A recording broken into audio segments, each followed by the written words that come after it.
தூய்மை பணியாளர்கள் மீது நடவடிக்கை எடுக்க சென்னை உயர்நீதிமன்றம் உத்தரவிட்டிருக்கிறது.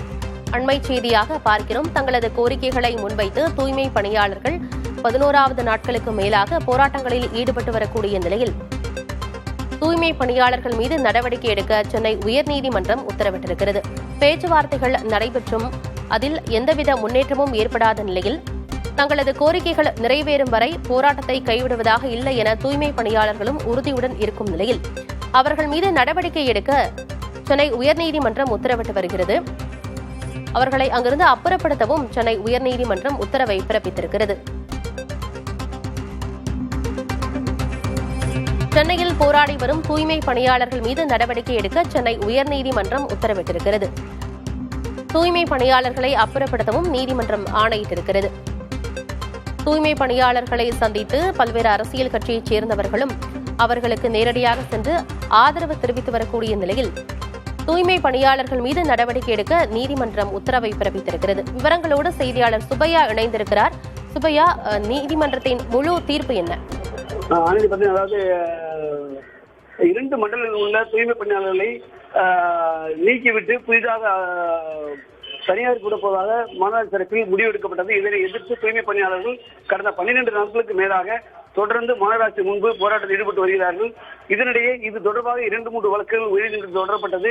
வினோத் என்பவர் தொடர்ந்த வழக்கு நேற்று விசாரணைக்கு வந்தபோது நீதிபதி அதில் குறைகள் இருப்பதாக மாற்றி தாக்கல் செய்யுமாறு அறிவித்திருந்தார். அதே போன்று இன்று ஒரு மனு ஒன்று தாக்கல் செய்திருந்தது. போக்குவரத்து இடையூறாக இருப்பதாக இந்த மனு ஒன்று தாக்கல் செய்யப்பட்டிருந்தது. தேன்மணி என்பவர் ஒரு மனு ஒன்றை தாக்கல் செய்திருந்தார். அந்த மனு இன்று தலைமை விசாரணைக்கு வந்தது. அது தொடர்ந்து ரிப்பன்மீட்டிங் முன்பு மாநகராட்சி அலுவலகம் முன்பு போராட்டத்தில் ஈடுபட்டு வருவதால் அந்த பகுதியாக செல்லக்கூடிய வாகனங்களுக்கும் பொதுமக்களுக்கும் பாதிப்பு ஏற்படுவதாகவும், எனவே இவர்களை அந்த இடத்திலிருந்து அப்புறப்படுத்த வேண்டும் என்றும், அது மட்டுமல்லாமல் அனுமதிக்கப்படாத இடத்தில் தொடர் போராட்டம் நடத்தி வருவதால் பெரும் சிக்கல் ஏற்படுகிறது என்றும் தெரிவித்திருந்தார். இந்த மனு இன்று தலைமை நீதிபதி முன்பு விசாரணைக்கு எடுத்துக் கொள்ளப்பட்டது. அப்போது நீதிபதி அனுமதிக்கப்படாத இடத்தில் போராட்டம் நடத்த அனுமதிக்க முடியாது என்றும் என்று தெரிவித்தார். அதே போன்று தூய்மை பணியாளர் தரப்பில் 2 நாட்களில் இந்த பிரச்சனைக்கு தீர்வு ஏற்பட்டுவிடும் என்பதால் இந்த வழக்கை செவ்வாய்க்கிழமைக்கு தள்ளி வைக்க என்ற கோரிக்கை வைத்தார்கள்.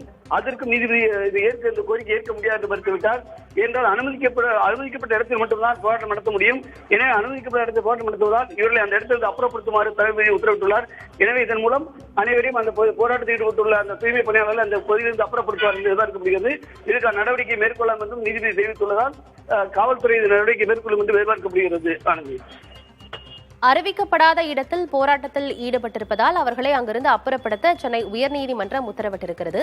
தங்களுடைய கோரிக்கைகளை முன்வைத்து 11 நாட்களுக்கு மேலாக போராட்டங்களில் ஈடுபட்டு வரக்கூடிய நிலையில் அது தொடர்பாக நீதிமன்றம் ஏதேனும் உத்தரவை பிறப்பித்திருக்க அரசுக்கு? இது தொடர்பாக எந்த ஒரு உத்தரவு பிறப்பிக்கவில்லை. என்றால் அவங்க போராட்டம் நடத்துவது தொடர்பாகத்தான் பொதுமக்களுக்கு இடையூறு என்றுதான் வழக்கு தொடரப்பட்டுள்ளது. அந்த வழக்கில் தான் இந்த உத்தரவு சட்டத்துக்கு உட்பட்டு காவல்துறை நடவடிக்கை மேற்கொள்ளலாம் என்று தெரிவித்துள்ளார்கள். எனவே அதாவது இதே போன்று தூய்மை பணியாளர் தரப்பில் ஒரு வழக்கு ஒன்று தாக்கல் செய்யப்பட்டுள்ளது. அந்த வழக்கு இன்று தற்போது விசாரணைக்கு வரவிருக்கிறது.